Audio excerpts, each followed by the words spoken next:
So welcome to part 3 of this most amazing exchange that I'm having with TR Anand, also known as TRA. And in this part, we're going to be talking a little more, because in the break between this, we realized that there is so much more that TRA has on the entrepreneurship bit. We're going to talk a little about that. And then how that ties in with what he is most committed to and passionate about, which is education, especially in rural areas, and how we can ensure that the value systems, the ethics, the principles are inculcated in people right at that stage. So, TRA, you were in the break. Incidentally, if you want good coffee, please come home. Yeah. Okay? Sure. You were mentioning about your stint with Satyam. Yes. Some exceptional anecdotes that you were mentioning, right? I'd like you to actually share that with viewers and listeners. And you reeled off some numbers as though they were like, some vegetables ka prices, and you said, $500 million. I did not have to take approval. I got a $1.2 billion order, and this is in the early 2000s. It's not like today, right? Right. So you mentioned that in the context of, the ownership and the empowerment that you received in organizations. And the reason I'm talking about it, TRA, is relevant today with the number of startups that we have in India especially. Leaders, I work with quite a few of them, and you work with them as well. They're struggling to see how they can get the right people in, which is also something that you spoke about. How do we inspire them? And how do we, in a certain sense, I'm using a very strong word here, liberate them to be the best that they can be in some form or shape? When you spoke about your PSI stint and when you said, I put my money in, it turned out that it was your own investment in terms of what you were working on, not the money I'm talking about, but how you invested you were in achieving something. So the empowerment bit, I'd like you to share those anecdotes and how you felt and what advice, inputs you have for entrepreneurs of today, intrapreneurs of today. What did you do that inspired that confidence in the business manager, so to say? Yeah. Both ways. So please, Okay. I'd like you to speak about that. Then we'll come back to education and your what I think you are really passionate about. Okay. Good. So I think these are. So I did speak a little bit about the stint at IBM, and I was doing quite well there in that sense. But a chance meeting with I spent about 7 years at IBM, and also it did not help that I did not have this was an IBM consulting group. We had a slightly unreasonable boss, I would say, who was the practice head in India at that point of time, and a bit of an autocratic, as well as the tremendous arrogance in that sense, as perceived by almost everybody. Arrogance which went with a lot of knowledge, but the arrogance overshadowed the knowledge. I think that's one thing that one sees a lot now, but I think if you have knowledge and the knowledge is recognized by others as something that is doing external good, would be help. So there are a lot of incidents there, but I don't want to talk about it. I think the most important thing is a chance meeting with Ramalinga Raju and Satyam. I think most people have heard of the Satyam crash, and they don't have a very good opinion of the company in that sense. But it was an Indian company, the fourth largest built, and tremendous. And this is 1999, before the internet bust. I went to Hyderabad and saw Ramalinga Raju and his vision. The vision was really grand. In 1999, there was a 125-acre software technology park estate in Hyderabad, which he had built, and beautiful buildings. It had an 8-hole golf course. So once you have golf course, you have everything else, right? In that sense. And a lot of vision to be able to build the software business and go global in that sense, with a lot of investment that was made. And he said we have to grow Bangalore too. So, and Bangalore at that time was really small, about 150 people, 200 people, doing about $2 million worth of software, but a lot more ambitious. And Bangalore was seen as the tech capital even then. So all the technology related stuff, because of the companies that were here, which started with Texas Instruments, and then all the other companies came in here. So it was seen as the tech capital. Hyderabad was still not as big as Bangalore. That happened afterwards, during Naidu's time, and then Rajshekhar Reddy continued what Naidu did. So, but Hyderabad, being where it is and being a lot of more entrepreneurial city in terms of business, the folks from Andhra who are in Hyderabad are real entrepreneurs in that sense. Not the Hyderabad, Telangana entrepreneurs, even today, in that sense. So, 1999, I met him and he said, you leave and you build Bangalore, and I was offered the position of Bangalore SBU head, SBU 3 it was called at that time, Strategic Business Unit. So, I said, okay, let me take a jump. And at that point of time, I think I felt reasonably confident, and I wanted to, you always have some business goals which you want to accomplish a lot more, and I wanted to do global. And the opportunity to go global in a larger company like IBM will be limited by what the division and the division head and somebody else makes the decisions. Here, it was very clear, it was almost like a white slate, clean sheet approach. And therefore, the team was really very good. We had a very good mentor, and I should mention Kalyan Rao here, who was the chairperson of Bangalore. I knew him from my PSI days, brilliant guy, IIT Kanpur, IISc, and he was really a mentor and achieving the impossible kind of stuff, and very much hands-on. He would write code himself in that sense. So he was a mentor, but of course very tough master.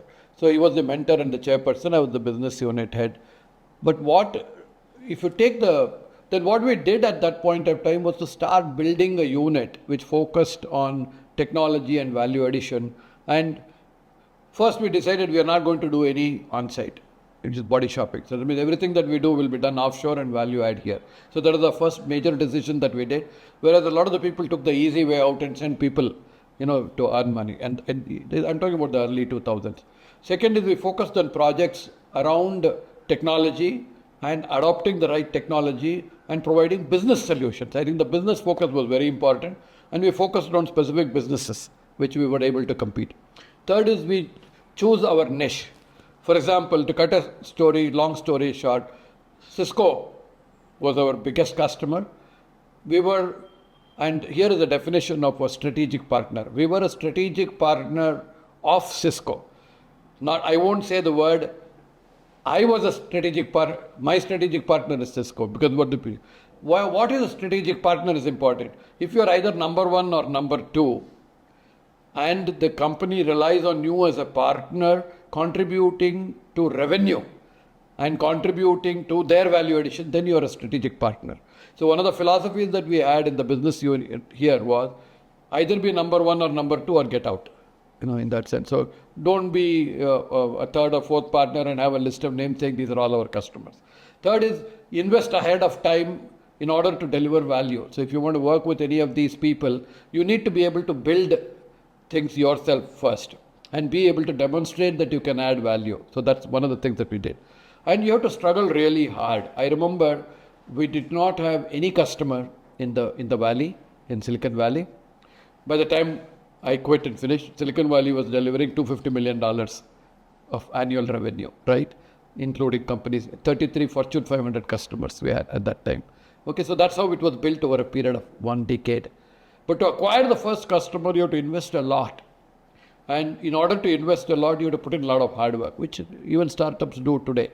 So we used to go and spend a lot of time with customers, and that's where my stint with travel started, in that sense. I used to be on travel regularly, and be in front of the customer, work with our teams. Million miler on... Yeah, when I quit, I had about 950,000 points on Lufthansa, miles and more. And you also said that you've visited, 40 countries? Yeah, I think We had customers in about 40 countries, plus across Asia Pacific, Europe. We didn't have customers in South America and Antarctica. So you really don't mind the creamer in this coffee? Yeah, I'm used to all kinds of coffee and stuff like that. But it also helped me to get used to a lot of wine and cheese.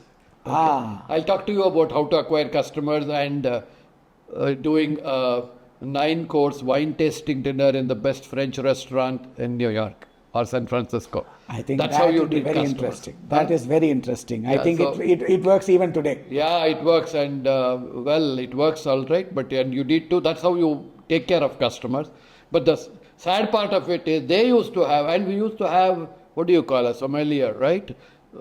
Describe each wine and the food that goes with it, and obviously most food is non-veg. And I used to be sitting here eating my potato slices, serving that, because I was a vegetarian. And you can imagine after that many glasses of wine. Okay, but I still love wine.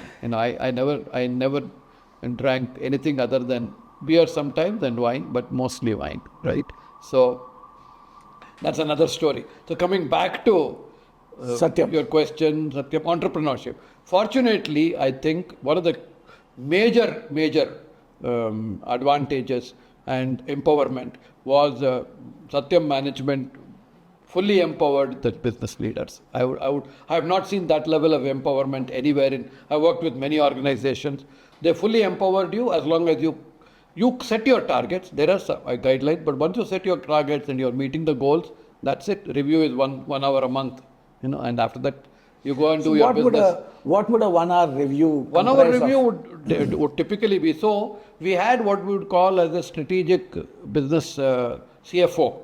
CCFO is called Circle Chief Financial Officer. So he reports to me first and then second to the CFO. Okay.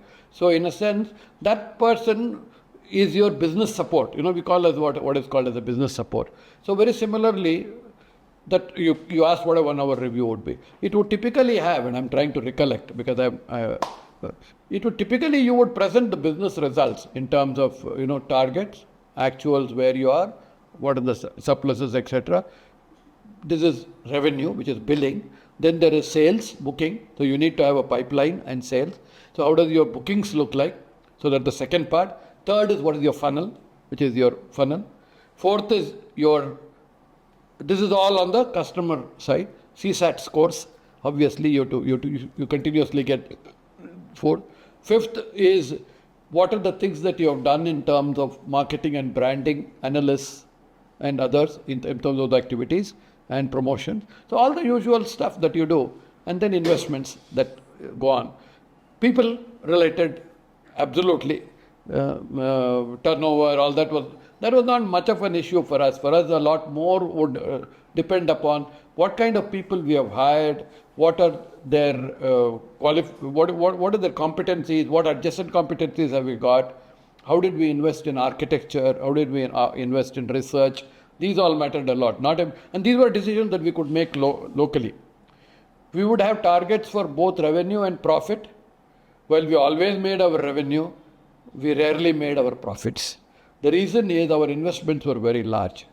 So because of that, the incentives that we were getting, we couldn't make our full incentives for the entire team. And that was a conscious decision that we would do, that we will go after revenue and we will continue to invest. Because we invest, the invest-harvest cycle was working very well. So when we invest ahead of time, and then go talk to the customer, and we have to know their business better than them. Only then can you be a partner in revenue. You mentioned something about this when you were mentioning Cisco in the break. Yeah. For example, we built up with Cisco quite a bit in terms of, and when you mentioned that, Wipro and Infosys were already with Cisco on the engineering side. So we said no point in going after engineering, but Cisco is a business organization. So we became their IT partner. In fact, we became their largest IT partner across the world. And one such rollout that we did for them covered their worldwide rollout at that point of time called Oracle 6.0 or 7.0. We had 300 plus people rolling this out across their entire organization worldwide. And this was possible because of the extended team we had. So that's the next thing that I will talk about. This is not, you can't just work with core team. You have to work with extended teams. and the extended teams are the competencies that you get in order to deliver any solution. Everything cannot be resident with you. Either you have to have partners within the organization whom you recognize, whom you give them reward, etc. So coming back to incentives. So we never made our incentives, but that did not really hurt our people in that sense. Okay. Second thing that we did, and sales guys always work on incentives, a lot of the sales guys. Okay. And quite often, even if a sales guy has done very well, for some unfortunate reason, he doesn't make up in a particular order, etc. So we had a concept of pooling part of the sales incentives, so that it is not that the one-star salesman makes all the this one. And this pooling did not happen at the sales level. It started from the business unit head onwards. So we used to share the incentives and be able to make it. And if a particular sales guy or a group did not make it, we made sure that they got their recognition so that everybody felt good. So I think that's a part of the exercise. The other part, so empowerment was very good in terms of making bills, So etc. the empowerment bit. Yeah. So you could make your own decisions. You were making the empowerment for your team. Yeah. My question. But I was also empowered by the managing director. My question is twofold. Yeah.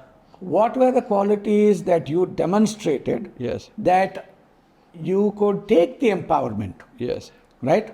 If I can use the entrepreneur, you empowered yourself, so to say. There's no Yeah. word like that, but Yeah. you took the empowerment. There must have been something that you did Yes. that inspired that confidence to empower you. Yes. What was that about you?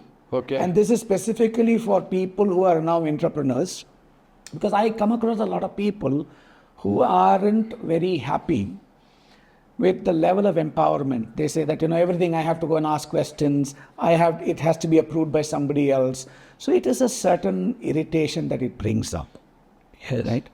And I'm not restricting this just to companies. In families, this happens. Yes. Right? That I'm not able to take decisions. I have to go and ask somebody else. What are the qualities that you demonstrated Yes. that made it possible for people to empower you? One. Yes. And as the person empowering all those with you, what were the qualities that you had that you demonstrated that was possible to empower them? Okay. Right. Because the second part for me is relevant more in the family setup than it is in the corporate setup. Because I think, going back to what you said in part 1, which is families, parents, they inculcate in us a certain set of values. So one of the things I've consciously done, I've told my children, is take a call. What's the worst that will happen? It'll go wrong. There's no way you can learn without making mistakes. It is a mistake only if you make the same thing again. If you make it only once, it's learning. Make it second time, it's a mistake. Yes. Find new ones to make. So come back to the question. What was it that you demonstrated that you were empowered? What was it that you looked for in people that you would empower them? And what were qualities that you demonstrated that you were able to empower them? Okay. All right. I'll try to compartmentalize, but it might get mixed up a little bit. I think the key thing was to be able to set goals at the beginning of the year. In any corporate, you will need to have annual goals, right? Which are in alignment with the corporate goals, and also how you want to grow, because we were all in a growth story at that point of time in that sense. So I think the key thing is to be able to set achievable goals, which are what I would call challenging also in that sense. Stretch. So for example, stretch goals. When I started, we were 6% of the company's revenue. When I quit, we were 25% of the company's revenue. Okay. So we were continuously growing faster than the rest of the company in that sense. So one of the things is to be able to set stretch but achievable goals. In order to do that, it has to be a fairly in-depth planned exercise. So in order to do planning, you need to be able to have all the key members who are required to do. So what we do today, we used to have upwards, from project manager upwards, everybody. And in initial stages, I still remember, we used to do a program which I had then we and we came up. When I use I, sometimes it is actually we in that sense. I mean, I always use the word we, but we need to, since we are talking one-to-one, but it's always a we. We had a formal planning exercise to demonstrate and make all these happen and we had a program called Accelerate. Accelerate came from the word excellence and accelerate. Okay, so you have to accelerate the business and excel in whatever we do. And this Accelerate was an annual. We used to do that in February because the year starts from April onwards. Set our goals. This used to be attended by all our own business unit times. Plus, we had what we would call as complementary. We were called verticals because we were market facing. Then there was something called horizontal, which are competencies. Treated as market facing units, which are getting the business, and competencies, which are delivering the business. Oracle, SAP, business intelligence, engineering services, these were all the competencies. We would get all of those leaders as a part of our exercise of building, because what can we deliver, what are the new solutions, and this used to be a fairly exercise of taking people all across and including all our folks from across the world. When we started, it was small, 20, 25, 30 people.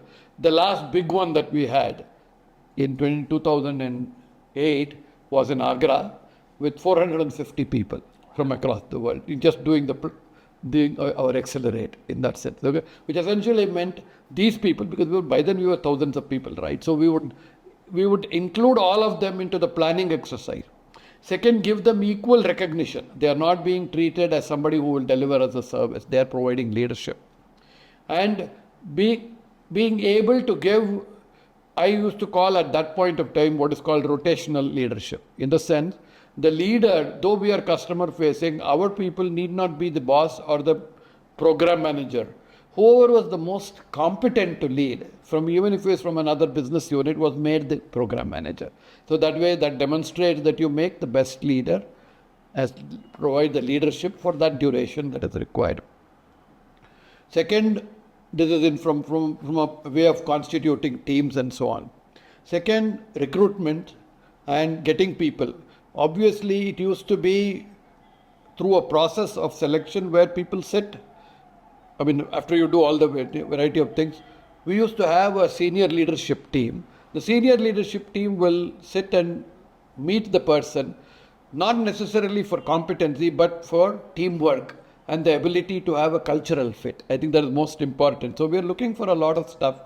And primarily, we were looking for passion, execution, what are the priorities in life, flexibility, and our value systems that are there, ethical businesses. And I think that's going to be very important. We'll talk about ethics in a little while subsequently, and where things go wrong, where things go right in a little bit. But I think we primarily, because it was value-based, we would do that. The second, and this is really as you go across, obviously you need to be very strict and disciplined in terms of achieving, because you only have 90-day goals. Every quarter you have to meet your goals, which essentially meant you have to meet quarterly because the company... My question is this. Yeah. Why quarterly goals? Quarterly goals because the company has analyst meet, no? So you got results to be published. It's a public limited company. So public limited company publishes quarterly. Why are the analysts looking at it 90-day cycles? So 90-day cycle is because the next quarter's results are going to be published, no? So every quarter you publish results. And you publish results and then have analyst calls, right? So you need to be able to meet the numbers. So all the numbers added up from each of the business divisions adds up to the company's number, and then they do. So I have a question for you. Yeah. You said we made the revenue targets always, but never the profit targets. Profit targets, because we were investing for the future. You also used a very interesting invest-harvest cycle was going on. Yes. You mentioned that. So my question is this, and this is you can call it a peeve, whatever you want it, rant sometimes. Is this quarterly analyst business call, and that is driven entirely by the stock market or the projections? In many cases that I've seen, my experience is very limited though, that because of this 90-day cycle, people are managing only for the 90 days, but they are really not looking at the long term. But what you said was very interesting. We were always making the investment. We were not making the profits. We were always making the revenue targets. Correct. So this to me seems to be like a paradox of being at cross purposes. How would it? So, Okay. because So the I'll analyst. explain why it is not a paradox. It's Okay. actually, so if we were making our profits, it essentially meant, what is profit? So you've got revenue minus cost of goods, which is really people. So typically you will do that and you will get a gross margin. And after gross margin comes your SG&A, sales, general administration expenses, then depreciation, investments, etc. So if you are not making any investments, so what are the investments in a services company? These are investments if you hire a lot of talented people who are not billable. There's something called billability is to be in them. That means, are you a person earning revenue or are you an investment into making the revenue happen? So we had a lot of people who were part of an architecture group, who were part of a research group, who were part of the marketing communications group, who are not directly connected with the revenue. But these are the investments to create, communicate, and be effectively in terms of earning the revenue subsequently, right? So we used to make a lot of investments and not make our profit margin because we had to make a certain amount of numbers. We said, no, I don't think it is that important because if I don't invest today, I will not be able to get my next segment or my next business. So we were always looking ahead in technology, looking ahead in what comes next in terms of the work. And how do we do it? And these are all fairly long cycles in terms of what we do in that sense. So we need to be able to invest quite a bit in any business, even if you're doing something today. Unless you do that and you have the foresight on where it is going, you will not be able to sustain and grow. Second is, disruptions were not happening that frequently. Now it's happening even more frequently. So you have to be at the right side of disruptions, technology-led disruptions that are happening today. So I think that's important. But let me finish the first question, which is I talked about leadership, people, selection, fitting the company, our group culture in that sense. To a certain extent, the disadvantage was every business unit of Satyam, which was in a different city, had a different culture because it was based upon the leadership. On hindsight, I realized that this was part of a larger plan. I can say that today probably in terms of keeping this total empowerment, and that led to the problem subsequently. Which is going to be my question. We'll come to that later. That we realized later in hindsight, right? So what happened? So this was there. Second thing that we used to do is transparency. We had a weekly call every week, Monday, 7 p.m. 7 p.m. to 9 p.m. irrespective of which part of the world you are in. 7 p.m. to 9 p.m. IST. This is the management group call within my team. And it used to be run with an agenda, which essentially said, what did we decide on last time? Has that been executed? What do we need to do today? And what decisions do you need in that sense? Okay. What decisions do you need? What support do you need? We used to say, because everybody cannot implement on their own. So what support do you need and how do we make it happen? And then once a decision is made, you go ahead and run with your business because you can't do. The only principle that I followed was what I called no surprises management, essentially. That means if you have a problem and a delivery is not going to happen, don't come the previous day or the previous week and say it's not going to happen. You know it 1 month earlier. Let's face it up front and see how to manage because then you have to be transparent and honest, not within your group and within to the customer also. So the customer will appreciate because anyway you will have a bomb exploding later, right? So I think transparent, no surprises and transparency in management. Second is making things, once they are empowered and they make a decision, you back up the decision, right or wrong in that sense. So I think that is one thing. Third is praise in public and give suggestions in private. That's the other third one. So don't, rebuke anybody in a meeting. That's the worst thing that you can do. I love the fact that you use suggestions in private. Yeah, so improvement Not even, suggestions. the normal terminology people say is praise in public, criticize in. I don't think we So want to I criticize. love the fact that you said. So because how will you develop the person otherwise in that sense, right? You are where you are because you can develop leaders. If you cannot be a business unit head if you are not capable of developing leaders who can replace you. That is the fourth principle. I could walk away from a job and 3 people in my department could have taken my role. In the break, you said Immediately. something very interesting. I'm bringing your attention back to it. Okay. You said, I hired a lot of people and I paid them more salary than I got myself as the SBU head. Yes. Right? Yes. I find that very, very interesting. I'm going to give you two things. One of the things that I keep telling my clients, especially startup entrepreneurs, CEOs, I say you should be willing to, one, hire people who are smarter than you, Yes. who are going to challenge you. And second, if they need to be paid more than you as the chief executive officer, so be it, pay them. Because that is the one thing that's going to add value to you being the CEO in the first place. Yes, absolutely. And in most startups today, the CEO has a financial stake. It's not a professional CEO. So there is already a vested interest in getting the right people in and even paying them more salary, right? You said that, how did this work for you? Because in that role, you were not the owner of the business. Yes. And you still did that. But lot of us, all of us as leaders thought that we were the guys who were building the business, and we related to the business a lot more.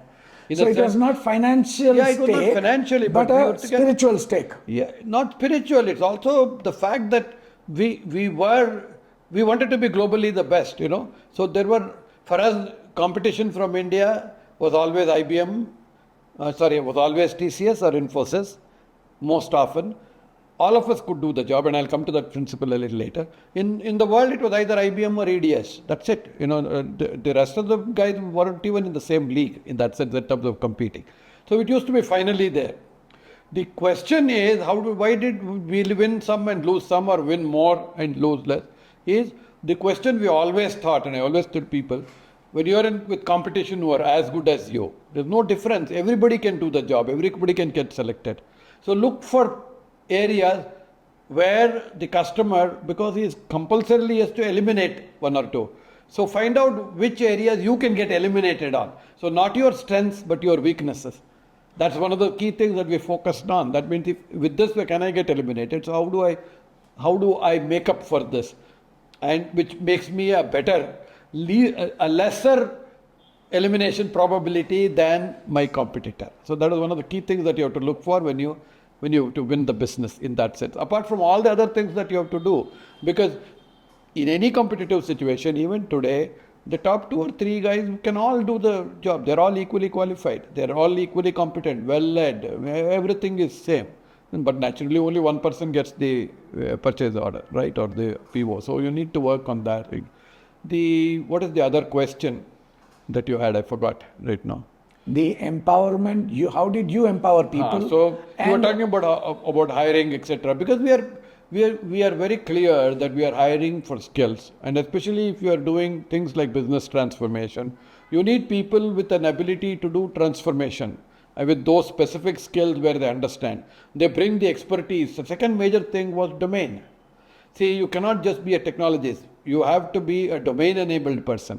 So you have to bring the respective domain experts into the field. If you're in media entertainment, you have to get a guy who's worked in the media entertainment, not in IT, and just because he's written code for media entertainment. I'm just using a crude example.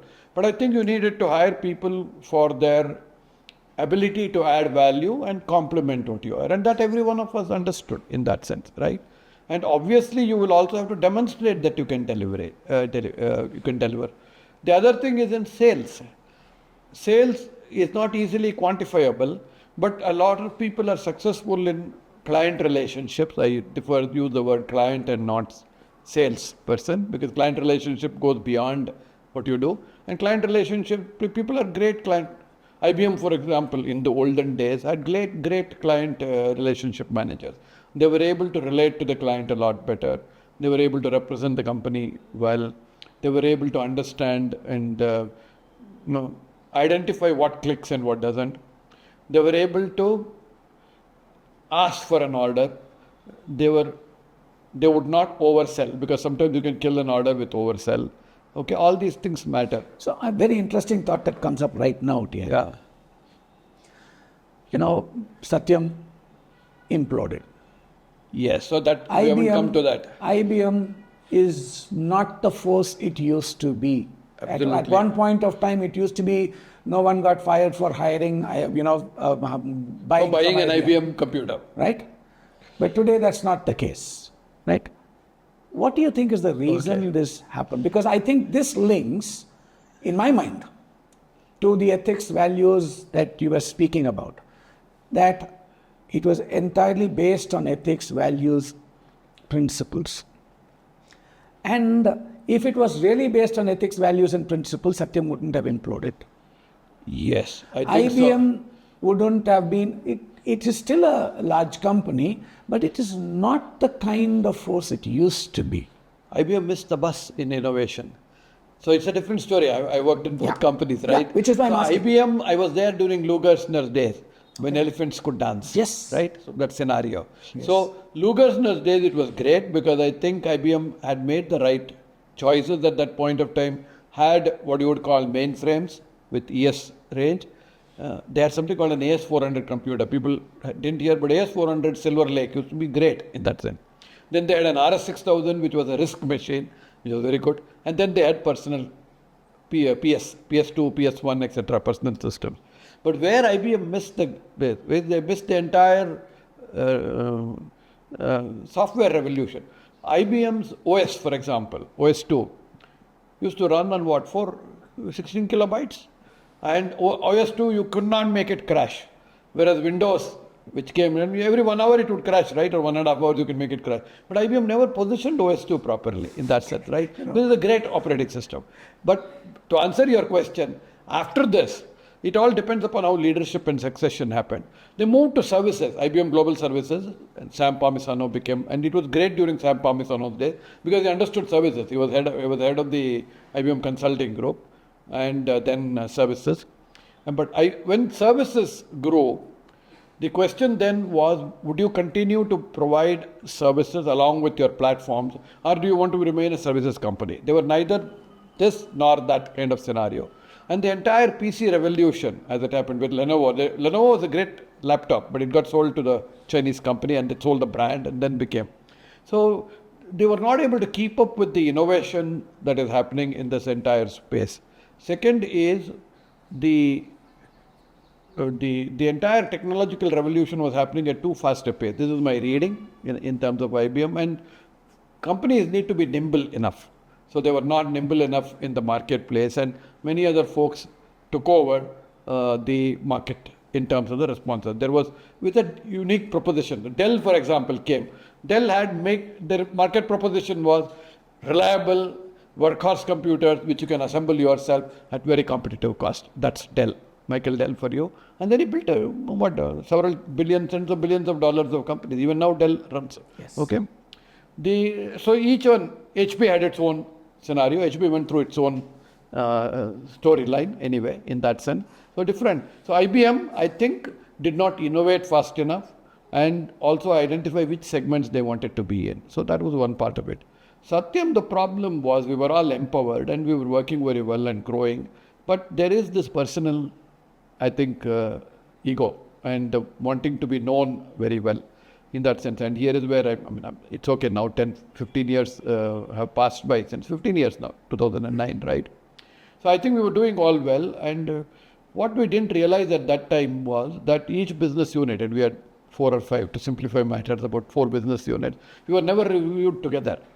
We were all reviewed separately, and A plus B plus C plus D equal to Satyam's revenue was what it was, right? And while we were responsible for customers, while we were responsible for, we were not responsible for the finance. I never signed a check in my life, which probably saved me also. I was not a signatory, okay? So I never spent any money in that sense, though we were able to earn money. Second is the revenues or the purchase orders are paid by customers. They were all paid into a central account in the headquarters. So all the money what is coming in was being seen by only the CFO, and that's where the fraud happened. So I won't go into it detail. So we were not there. It's in the public domain. So public domain. But at the same time, I must say, along with this empowerment, Ramalinga Raju had great vision in that sense. So we started the 108 service as EMRI, Emergency Management Research Institute, which saved up to 30,000 lives per day at its peak in that sense. That's a great initiative in terms of doing things, and it was very forward-looking. But our business unit built the technology platform for it in that sense, in terms of what it delivers and with a call center and so on. So I think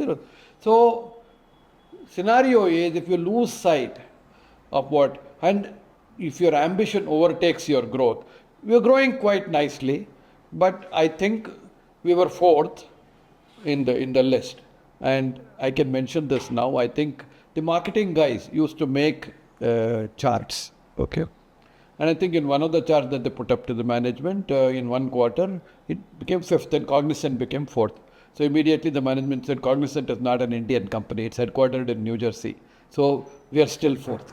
That tells you that you want to maintain a position or status for the sake of being status, not necessarily. And that is what led to riding the tiger philosophy. Okay, so if you think that what is right and wrong. So if maintaining your growth and an image is more important than doing ethical business, then I think it's going to be tough. You win, lose some. Somebody else is growing bigger than you. You can grow, so why should you worry about it? You still are great in terms of what we want. You had great customers, great appreciation. Customers spoke well with us, and things like that. So I think that was a bit of a problem that happened. Anyway, I think we will transition at this point of time. Beautifully into all of this learning, into this education. Because I think the oft-repeated statement is those who forget history are doomed to repeat it. Yes. So this brings me into all of this learning, absolutely lovely learning. Today, most people might not even be aware of all of this that you've shared today. And I'm hopeful that the younger set of entrepreneurs and people who are going to become entrepreneurs in the next 5-10 years take heed. They learn from all of this. How do you think, and what are your thoughts in terms of the education initiative that you are focused on? I absolutely love the fact that it is for underprivileged people, and that one tagline, which is the first graduate in each of these families, so to say, right? What made you come up with that? What was the spark for that? Okay, so that's where I started out as a trustee. It was not founded by me. Okay. It was founded much earlier by another gentleman with great social objective. But I think I want to go back a little into education. Yeah. And 2009, when Satyam collapsed, I'd already done everything that I wanted to do. Several of my co-presidents were there as the presidents of the company, went on to join HCLs and various other, whatever companies they wanted to join in that sense. But I decided that at that point of time, and here is where the work-life balance also comes in, I'd hardly spent any time. I was 52 years old, and at the peak of my career. I had also spent a lot of time doing building businesses, etc. I could have easily got another CEO's job elsewhere, given the track record that had been established. But I also realized that is this what I want to do for the rest of my life, another 13 years, 65 or 68 when you retire? Because it means more of the same, The millions will become tens of millions, the 10 million will become 1 billion, 1 billion will become 10 billion. I could have easily been a $10 billion CEO, but what else? It gives you a lot of headaches, a lot of blood pressure faster, etc., and see very little of family, because you have to do justice to your goals. So I think here is where I think for the viewers, you have to make a decision on stage of life goals.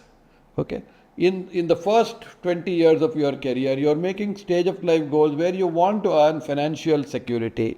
You want to have enough money for a house, enough money for your children to study in the best of schools or colleges worldwide, etc. You want to be able to achieve, and there is a certain craving for status and recognition, want to get into the top clubs that you have, want to be seen in society, look for awards and honors in industry associations, blah, blah, blah. All that kind of stuff will happen in that sense. But I think all this is really, you start to begin, at least at that point of time, is this really what I want to do?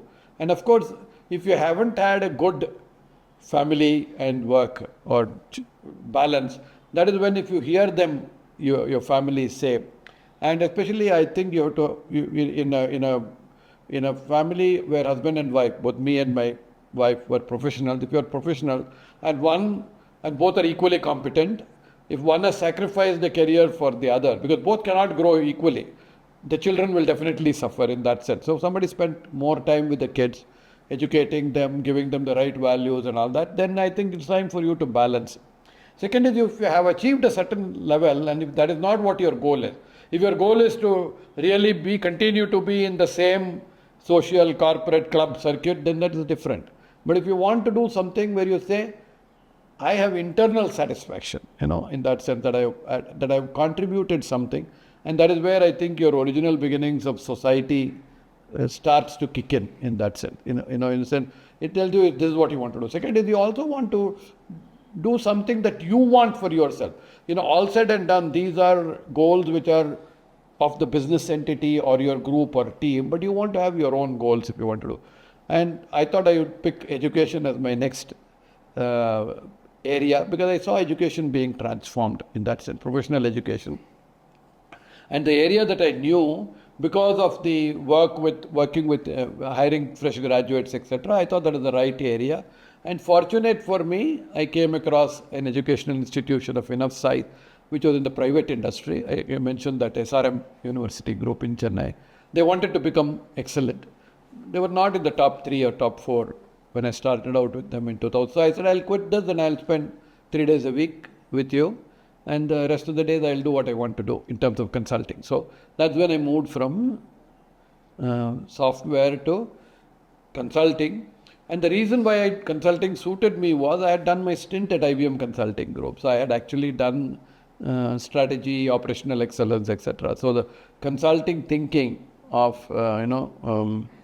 fact findings, conclusions, a formal mechanism did help in that sense.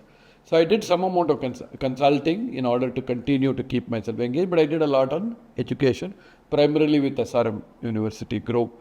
And there also again the structure held. How do you improve a university? First you start with faculty. That's the key thing. You have your infrastructure, labs, everything, but if faculty don't change, so you have to be able to do. Unfortunately, in the Indian system then and even today, we don't get the best of people entering professional education as faculty.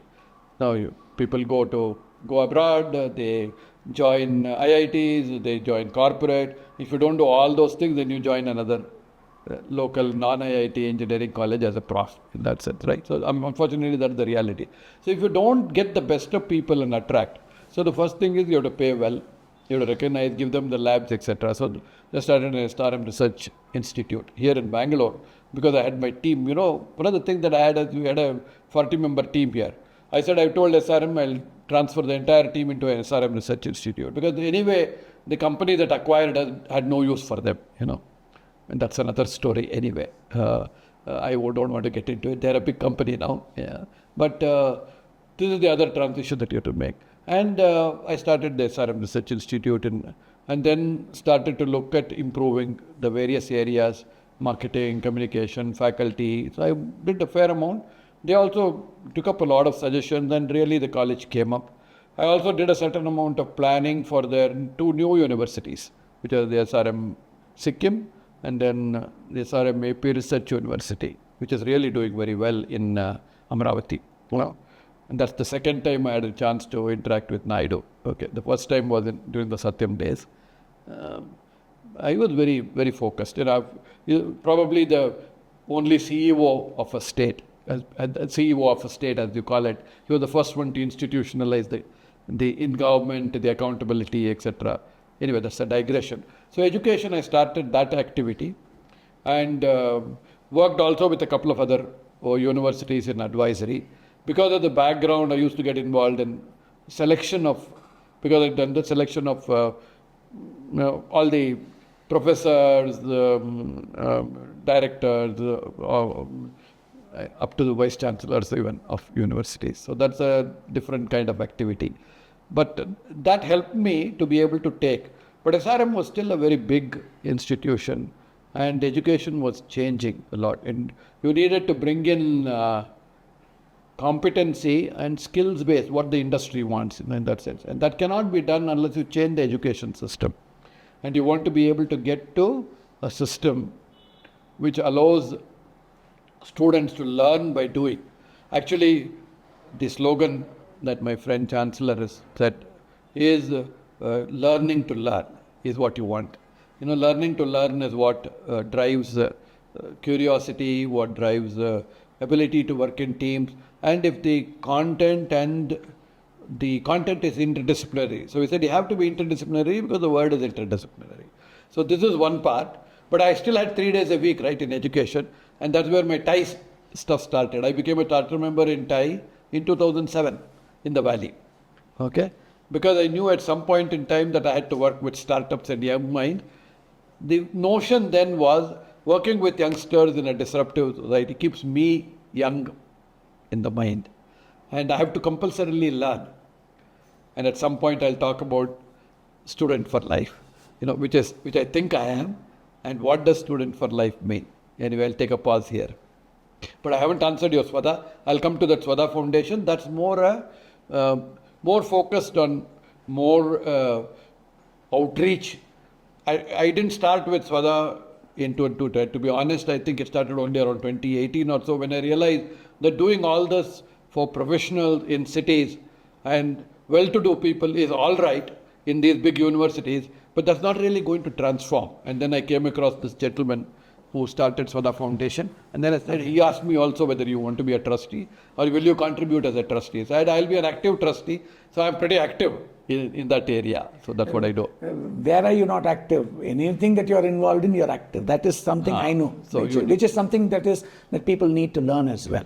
Yeah. That anything that we are doing, let us be doing it with full, complete focus and attention. Be purposeful. Yes, I think you have to be very committed because if you want to get satisfaction at the end of the day that you have contributed and you have contributed to the success, you have to be involved in that sense. Second is you have to be meticulous in what you do and appreciate that rework. In fact, I always tell people, and where this rework principle that you have to be meticulous started? It started at TCS. That's what I said. Yeah. During those days, you used to get only one compilation a day. You write code, you submit it on punch cards, right? When people don't know what punch cards are, right? So you put the cards in, your compilation will come out next day. You get only one compilation. First compilation to get the first error, second compilation has to be error-free. That's it, finished. So that's how you get to zero defect. Absolutely. Today's guys, you can write code, you can write any number of times. Here, what we call code rework, not today, even 15 years ago. It's like film cameras and digital cameras. Film camera and digital camera. I remember we used to take film, you have 36 exposures, 400 ASA or 100 ASA. You have to decide what you want to take. And the best part is when you go out, you don't know what is next. Correct. You brought only 2 rolls with you. And you can't expose too many rolls because printing costs money. Yeah? Correct. A 6x4 is what I could afford. Correct. And people don't appreciate. So then you have to be very selective. So all these things of not being available. In fact, I tell people today, there's a little bit of a digression. When the internet was not there, you only had limited choices and you have to make careful choices. Today, with the internet, you can make carefree choices. It doesn't matter, And in the second thing, which is again for growing folks, etc., you have to prevent, as it says, child safe, etc. We never had words like child safe because you didn't know what did not exist. Today, everything is available. Everybody knows what did not, and you are trying to protect yourself from that. The same thing with cyber security, right? Yeah. In a sense, that's the biggest threat. And now the biggest threat, mother of all threats, is AI. Yeah. Right, which is happening today. Is it a bane or a boon? We don't know. The jury is still out. I think it is going to be, if I go back, in the worst case, it will become like Yadavas and the destruction that happened with them in terms of what at the end of the previous era. Anyway, that's a different story. We'll come to that later. Absolutely. But I think it's going to be a responsible AI is the key thing today. I'm not saying you should not have had, but you're spoiled for choices, so you don't know what choices to make. Yeah, too much choice is actually a pain. Yeah, it's a pain today. My question here is that, with all of this, I mentioned that my father had once said that from 2015 or so, it is India's time. A little louder, please. India will be a dominant force. That from 2010 onwards, India will be a dominant force, and by 2050, India will be a predominant force.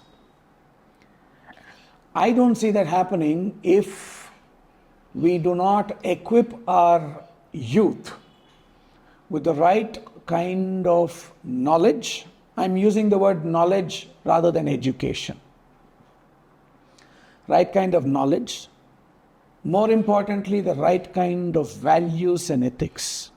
You jocularly said that 3 Indians cannot stand in a straight line, which also means that there is a certain level of consideration for another, discipline, and not just looking at myself and what I want, which in the unhappiness slide is when I am not situated, I am not secure, I am extremely less confident about myself, I don't have a support system, and therefore I'm going into survival mode.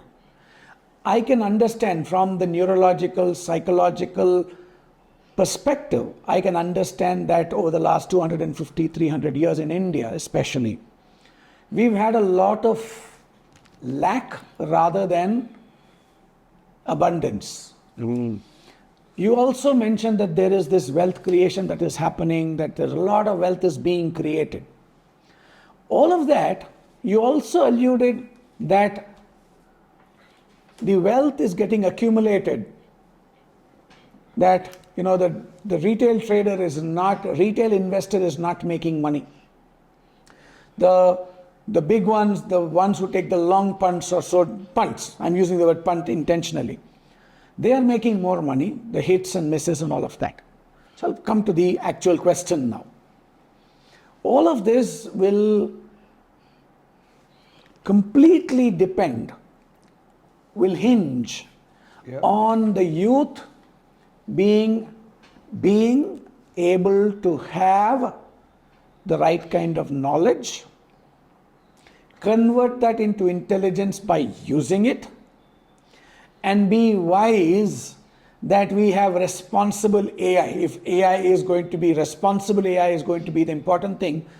This intelligence, whether it is artificial or human, to me, I don't think it is artificial intelligence. It is a copy of human intelligence processed faster.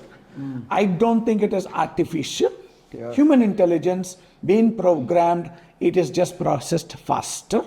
It processes a lot more. So the hit or the miss will happen very quickly. Let me come back. Again, this is the third time I'm starting the question. How do we ensure that the youth in India and across the globe, they have the right knowledge, they have the ability to convert that knowledge into intelligence, and that intelligence is applied responsibly in which they become wise. So true wisdom in my mind. How do we bring that about? In India first, because that's where we are, and then across Vishwa Guru as we are called. How can we truly become a Vishwa Guru? Yeah. So actually it's a very tough question in the situation that we are in today as a country in that sense. So I think addressing it at the country level, it's also a cultural transition that is required. I think the ancient Indian society, for all that existed, was a fairly harmonious, localized society. In the sense, I think, from what we hear of accounts and or whatever artifacts have survived, the ability to be able to coexist happily, and I'll still come back to the HappYness Helix, in whatever stage of life that you were in, or I won't go into the Varna system, etc., because there are strong views and in those areas. But I think every person had a profession, a life, and also the happiness and satisfaction that goes into their life. There was also an opportunity to grow. But I think somewhere along the line we lost that in that sense. Of course, the industrialization and colonization happened, and in a sense that unified the country, but it also unified the country in a different way. Inherently, we are culturally unique. I wouldn't say different. Every region has unique. And every region, primarily, if you actually go back, is the mindset receptive to be able to build all this good value system? I think it is there. We are probably as good as, if not the best, demographically as well as an ancient, rich in culture system to be able to adopt it. What has not been done today, due to a variety of reasons and the way the country has grown, has been that this has not been encouraged in a sense. To a large extent, the education has focused on the hard skills which are required for industrialization, which are required to, actually we did a lot of catch up of the industrial revolution to be able to bring basic capacity.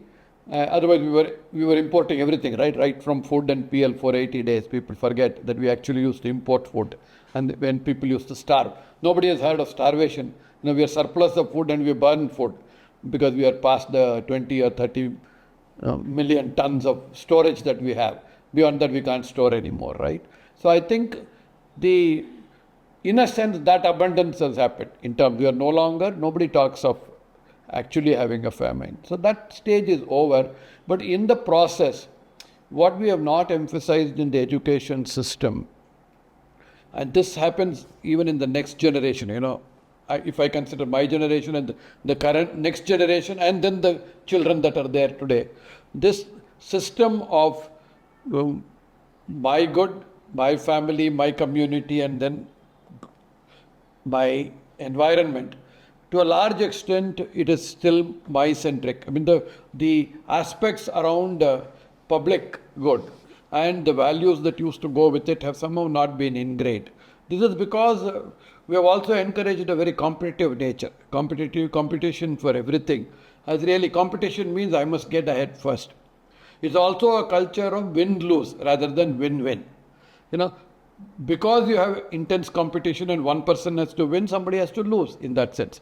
And this process of winning or coming first or second or third has really brought in a mindset of win any way you can. That's the second aspect of the process that has become difficult.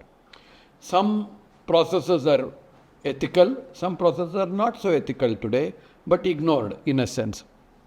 The system of democratization or democracy that we have today, and here is a little bit of where we are in the state, has encouraged you to a large extent polarization. So, and that has also contributed to this whole activity.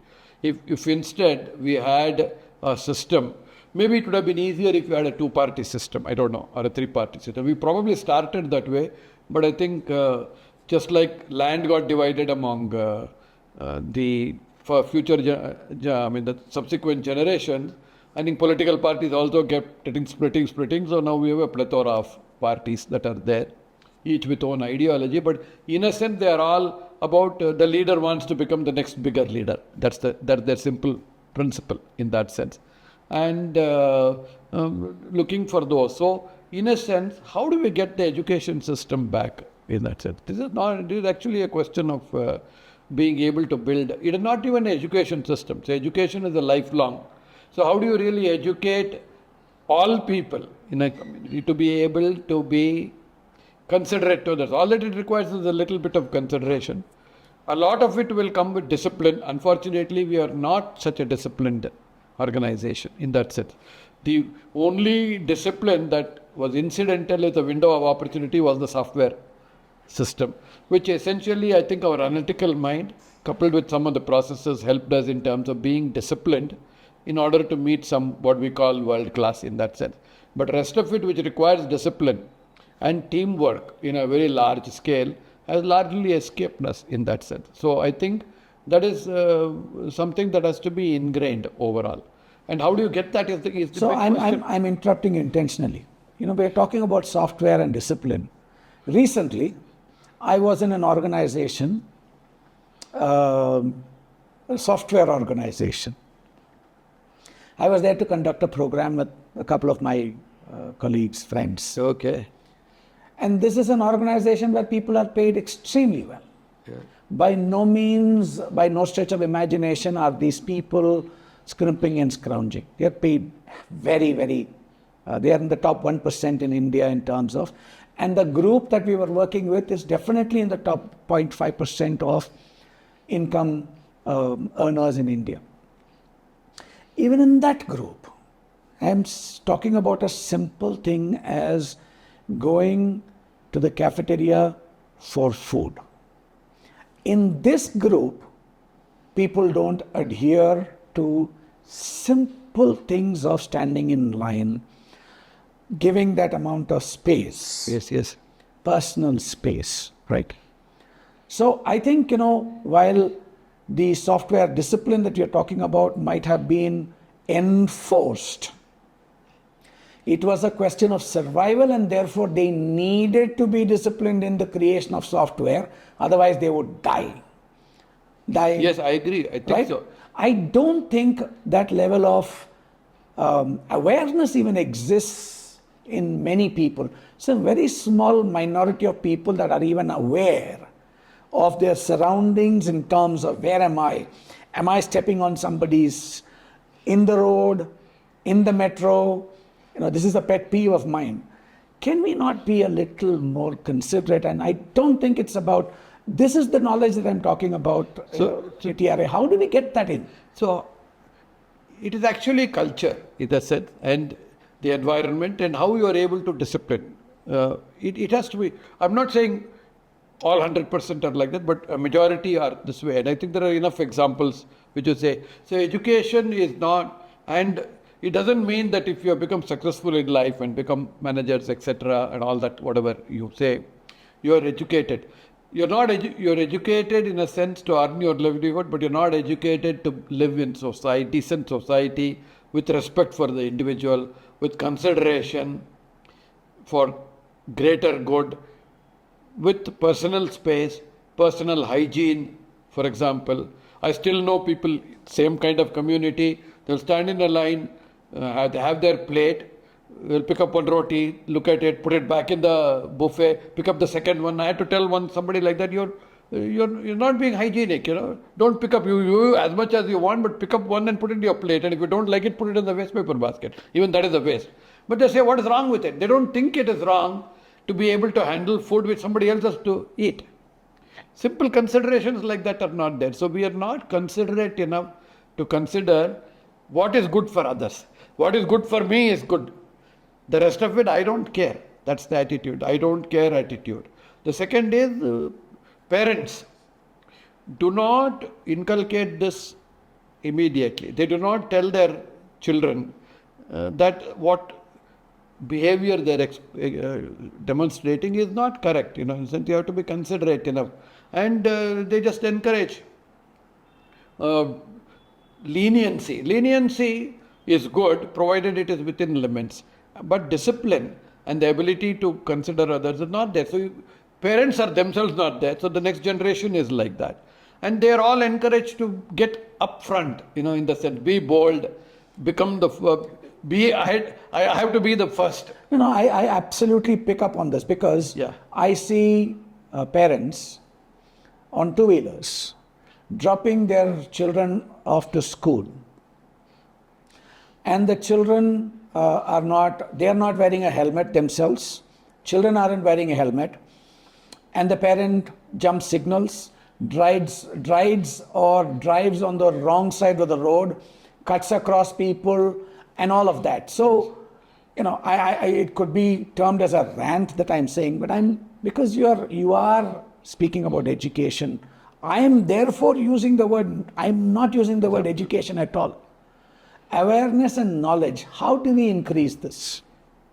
I don't know whether me and you as an individual can make a difference to 1.4 billion people today in that sense.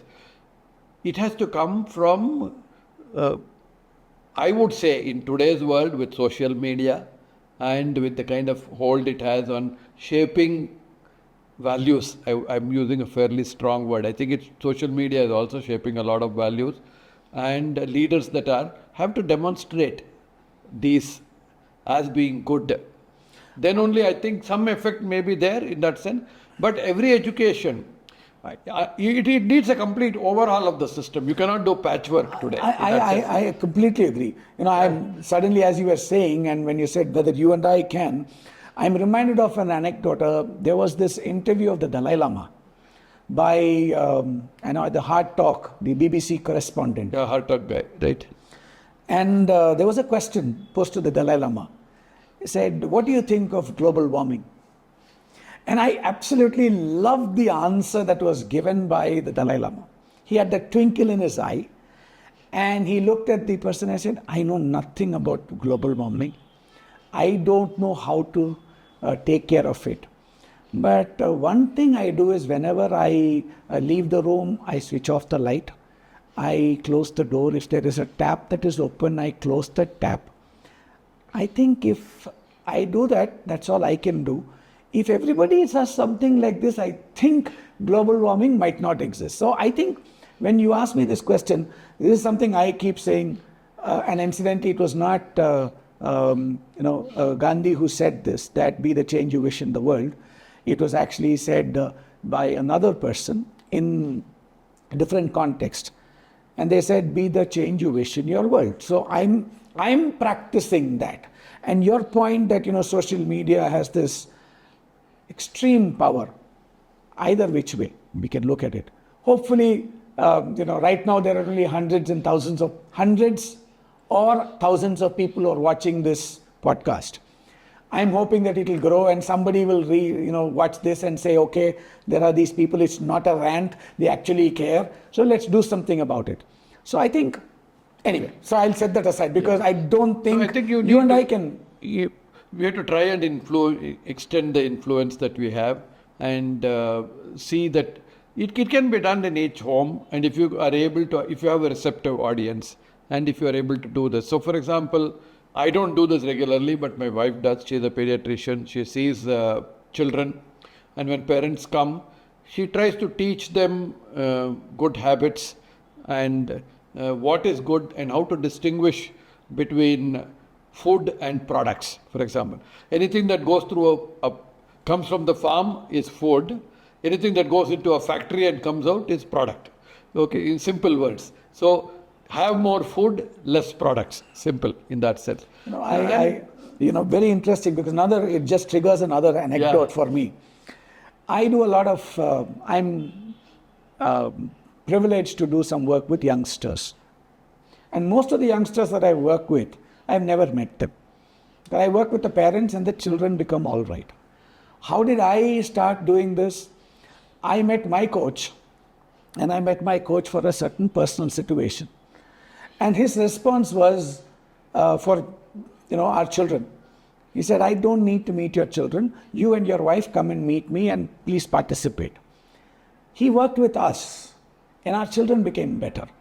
So I can absolutely understand what you're saying that, it is the parents, it is the people who are the role models, which goes back to what you started with, your life, right? So, your grandparents, your parents, your uncles, your granduncle, and the circle of friends that your parents had. It had a great influence, a positive, very directional influence in terms of shaping you to become who you are. Yes, I think today there are more immense opportunities because your friends can be all worldwide. Earlier we were limited by distance. Now distance is not a limitation because of the internet and because of the tools and techniques that we have. And we might have teleportation very shortly, so you can actually be in any other place or your hologram can be there. But you can still have a very good set of friends in that set with like-minded. So I think choosing the right like-minded friends.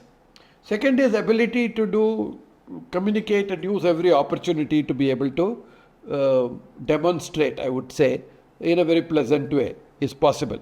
The other thing is to work with communities. I think individual communities, if you can develop, and a lot of the people in the social spaces are doing that, and maybe this is the right time to just introduce the Swada Foundation where I am a trustee. And here we are trying to, basic word is provide an opportunity. That's what we are saying, because a lot of the, some basic statistics, less than 5% of rural children go beyond 12th standard, less than 2% of them graduate today. A whole lot of statistics which are very depressing in that sense. They don't have the opportunity, though they are bright. And so we are trying to create that in Swada. I'm not a founder. I joined very late as a trustee and with the founders. And we have a lot of IIT and IIM guys as board members. Now we are trying to change the way, and we provide opportunity You can read about Swada Foundation at the site, so I won't talk about what we do. But we basically provide the opportunity to pick up students at 11th standard from rural, bright children with economically. So we have a cutoff of 10,000 rupees a month family income. We verify that also, because this is another problem. We get about 3,000 applications. About 1,500 applications have deflated income. In the sense, they will have a television. Their poverty. They've increased their poverty to be eligible. So it has to reach the right people. But what we do is we also we check with unannounced visits, visit the neighbor's friend, find out whether they have a TV and motorcycle and all that. So, prosperity shows today. Right. So we verify that and then it cuts down. So anyway, I won't go into the process. But the idea is to be able to educate, enhance. So education part we take care through the normal system, and enhancement is where I think all these things we are working on. We work with people like me and we deliver a monthly master class. Okay. Second is, for every child there is a mentor, and that is the single largest one. So the mentor is a friend, philosopher, guide. We have over 260 mentors across the world. Mostly well-minded folks, and today because of WhatsApp and others, they are all on a group, so the best practices are shared. The mentors really shape the value systems, and I'm very happy that many of these Swada graduates have started contributing back whatever they can as donations or their time to us. So I think so if we can kind of get the right values to them through mentorship, through master classes, through specific programs on values, we try to emphasize values and systems and demonstrate the same when we do. For example, very simple things.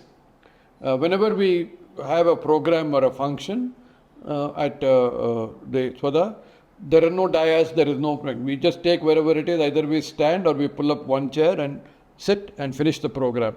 At the end of it, there is food that is served, usually, from a local catering agency. Everybody stands in the line, we tell the students and their parents to take food first, and then we stand in the line. So there is no special food for management kind of scenario. So all these will demonstrate the fact that we all belong in the same community, which is what we want to demonstrate to most of these people. And give them equal opportunities.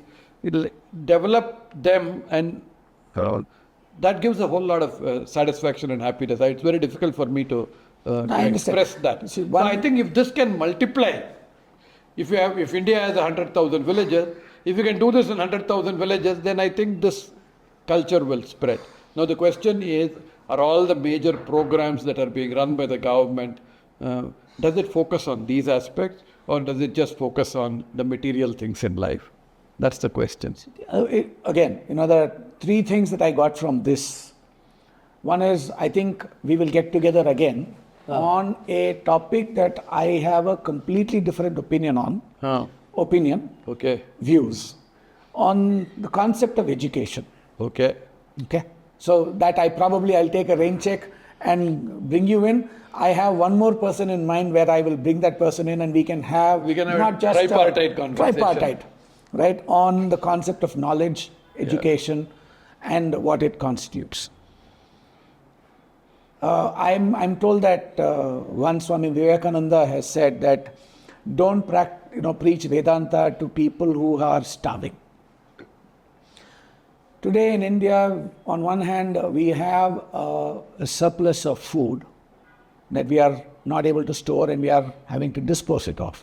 But at the same time, we also have a lot of people who don't have food.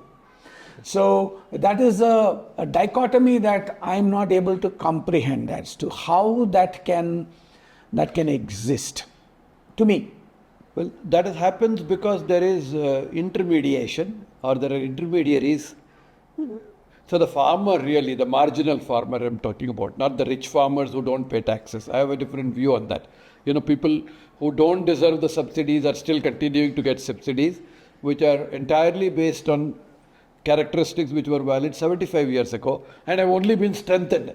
They have not been weakened today. So I think the subsidies make the rich richer, and the poorer guy anyway doesn't get the subsidy, the marginal farmer with low. So we have to address it differently in that particular sense. Isn't that the same in education also?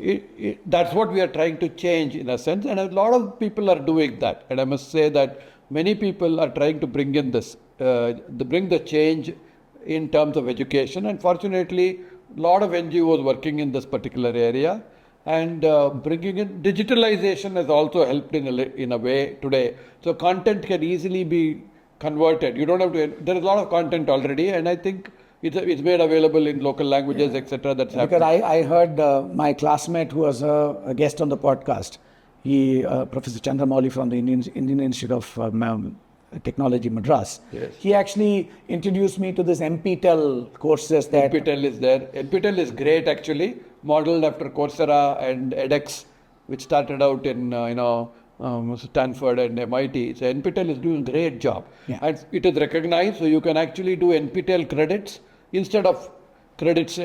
More of the fundamentals are there. Fundamentals have to be there, good, and it can be used. And I'll come back to this NPTEL in a little while on the student for life, and we'll probably wrap up there in a little while. I think it's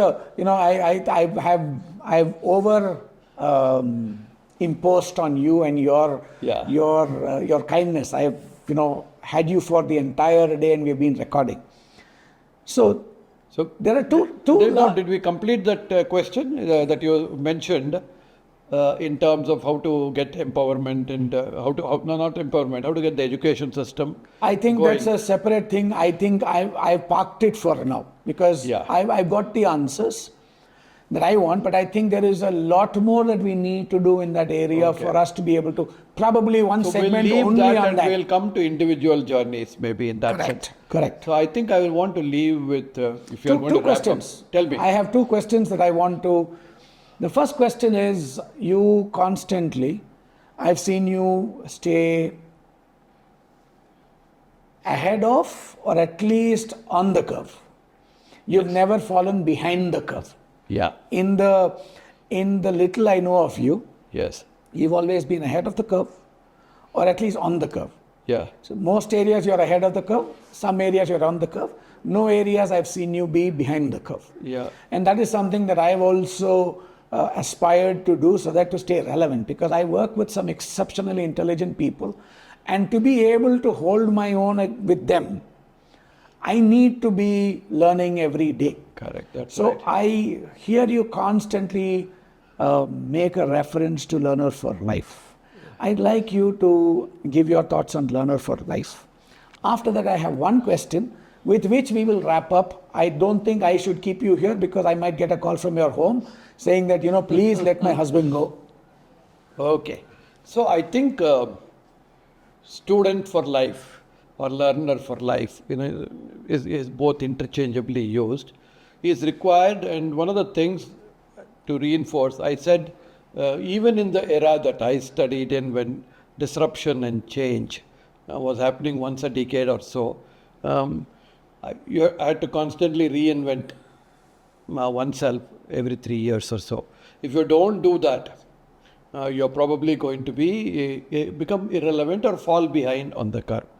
So how do you do that in terms of the being? So I think a few things I would like to highlight in terms of my learnings, if I have to summarize, in terms of how you can be a student for life. First is you have to have a passion for learning. That means you want to be able to learn, And the universe of knowledge and subjects is very large. But you need to be able to pick what you want to learn, which is relevant to you in that stage of life.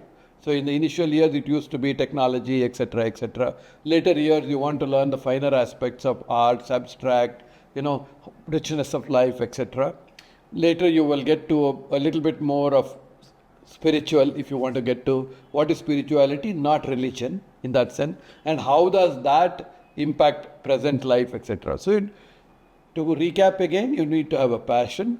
You need to be able to have the context in which you want to learn and pick the right context for you. Third, start with a good foundation in it. And the best way to do that is, if you don't know something, start with the foundation and make sure that you understand what you are learning in terms of the student for life. And then whatever you pursue, complete it to a certain stage. You don't take up something and then leave it half-baked in that sense. I think but the last part is and I think this is the real, every interaction you have, every day, learn something. That is the most important thing. And you can learn from everybody. You can even learn from a child, because I think what a child does is unbiased, it is innovative, it is novel for the first time, and there is tremendous joy that comes from whatever the child learns. So if you have the same spirit of joy that you can do, then I think you will enjoy the learning process a lot better. So that is the first part of this answer. It is not enough to learn, because then you will become a recluse. So I've always practiced that what you learn, you must be able to give and share. Because if you share, you will get another perspective. And you can also, it will add to the learning. Best way to learn is to teach. Is to teach, of course. If you have to teach, you have to prepare, right? If you want to deliver a 1-hour lecture, you need to prepare at least 4 or 5 hours. Like today's, I think I put in a fair amount of at least ordering my thoughts preparation, which was required. TRA, you are the only guest until now that has put in so much of work into this podcast. Okay. But that's the way I do everything, in the sense. I mean, I've never changed in the last 50 years. So I was thinking, how do I quantify this? And how do I add value to everything? Today, if you ask me what I want to do, I continuously need to be doing. So I will post something here. And I think the index of learning that you have with all these characters has to be greater than the index of value creation. Okay, let me explain what that means. Index of learning has to be greater than the index of value creation, because you have to create value. In order to create value, you have to be ahead of what is it that you're creating value for, which domain, what is the context, etc. Therefore, you have to learn a lot more. A lot of the learning that you may never get used. You don't even know when it will get used. The reason I'm smiling is the amount of preparation that you have done. Yes. I don't think we've touched 1/3 of that in all of the recording we have done today. That's true. So you need to be able to do. And how does this value creation happen? So in a sense, if you think that you have to add value, then you have to do a lot of learning. And then based upon the context and others, you will appropriately deliver value, which is, so in the earlier days, I used to be fairly straightforward and blunt, and because you have to achieve a purpose. But today's value, and again, value creation is a context. So people will listen to you if you are continuously adding value. So there is a certain amount of content, but it's also something that you want to be pleasant today. Na bruyat satyam apriyam, equivalent, because it's better to be silent. Third is don't criticize, but what is the point in criticizing? Either it will be misconstrued, or this guy knows too much or something, and then he's saying something. Why is it? It is not relevant. Not necessary.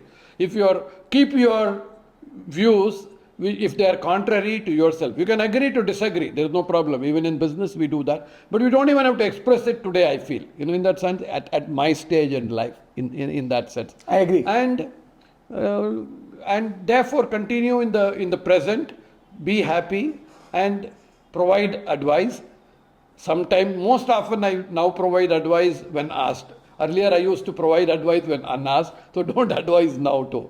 So I think all these are different stages, but very clearly, people will, you will stay current, you will keep your mind active, you will live a longer life, and ultimately, people will value for your personality and what you do based on the value that you create. That's why I said, am I creating any value for, and this is not just external relations, even for at home, absolutely, with family, so in a sense, even if you want to, if you're not spent enough time at home earlier with your spouse or with your children, just being present is itself good enough to say I care kind of scenario, and then probably listen a lot more, which you may not have done earlier in that sense.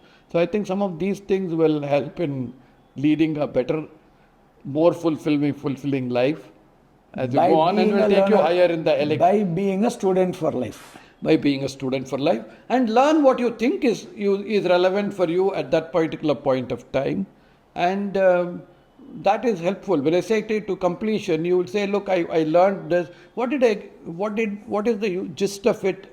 that appeals to me or that is relevant for me? And is it something that is practical? Is it something that I can share? Is it something that gives joy or happiness?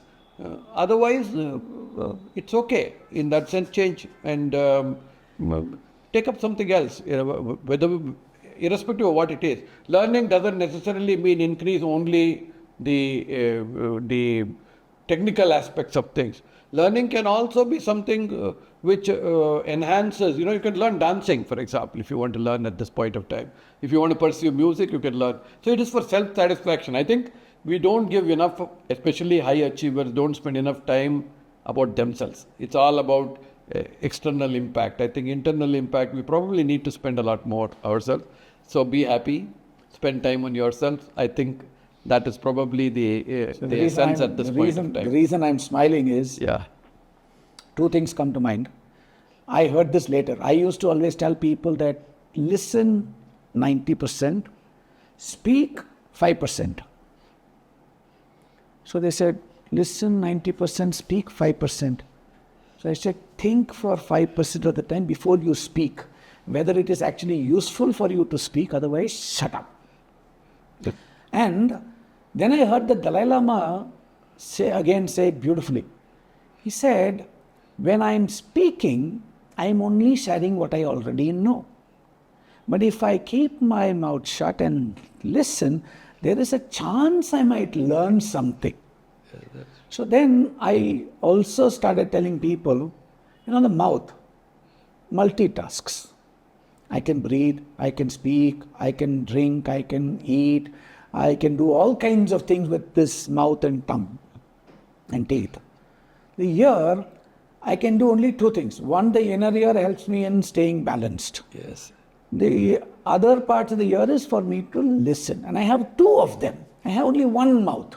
So can I listen 8 times more than I'm speaking? So I think you beautifully said it by saying that, I can look at every interaction as a learning opportunity. I think that's a beautiful approach to life. Which brings me to one last question. And then before that, I'm taking a rain check that I will call you back in. So that is taken... Maybe next year, yeah. Whenever. What is one message that T.R. Anand what's the one most important message that T.R. Anand wants to get out to the world? And if this one message is understood, heard, and people they are inspired and they start practicing, it will make Anand feel, I've done something useful. What is that one message? Yeah, I think the earliest in your life you decide that I will take responsibility for myself and my actions. I will inculcate, I mean, this is a process, but do inculcate what values and beliefs. We didn't cover values and beliefs in detail today, maybe another time, but what you practice every day and what guides you in your actions are values. Well, do inculcate good values and beliefs as you go along. Third is, be satisfied with what you have done is your best in terms of the outcome. And I think just like the Bhagavad Gita says, don't bother really about the outcome in that sense. If you think you have done what is right, karmanyavadhikaraste type, so then it's okay. And don't worry about the outcome if you do. Fourth is live in the present, live in the moment. At least in your later years, thank the Lord that whoever is the creator and this is your life and you lived every day in the moment and make it worth count in that sense. Count for yourself, count for your family. I know it's very difficult to do that. I have not practiced that earlier, but these days I do hope I am practicing that. And if you do that, a day will become a week will become a month becomes a year, and then it becomes a fulfilling life at the end of it. That's what I would say. TRA, thank you very, very, very, very, very much. And I appreciate you taking the entire day to do this with us. Real pleasure talking to you, and sometimes it might be a little long conversation, but I did enjoy. It is also kind of going back and thinking about a few things. I may not have. I've never had that luxury of spending one day to think back about my life, but no regrets. I think I've done a good job. I think I absolutely loved it.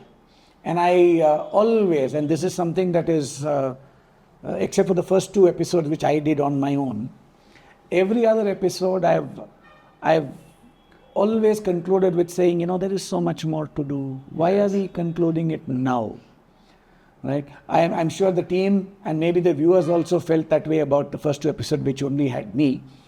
But I think it's an absolute pleasure. Thank you very much for the time. And I will definitely call you back in. And one message to people who are watching, listening, ask them to subscribe, like the channel, and to share the word, please. Yeah, I think, Cheenu, you're doing a great job by trying to catch the best moments and the best learnings of a variety of people. I think everyone is successful in life in their own way. It depends upon what you define as success. So I think there's goodness. Do watch. I know sometimes this might be long. You can reflect upon and try to relate it to the events in one's life. And also, hopefully, even if you pick up 1 or 2 threads which you want to be able to think upon and say, is this something that is useful for me? If you feel that out of all the discussions, at least a couple of them meant relevant to you, probably will shape a better, a happier, a more peaceful life for you, then we would have accomplished the goal of this podcast. Thank you very much. Thank you.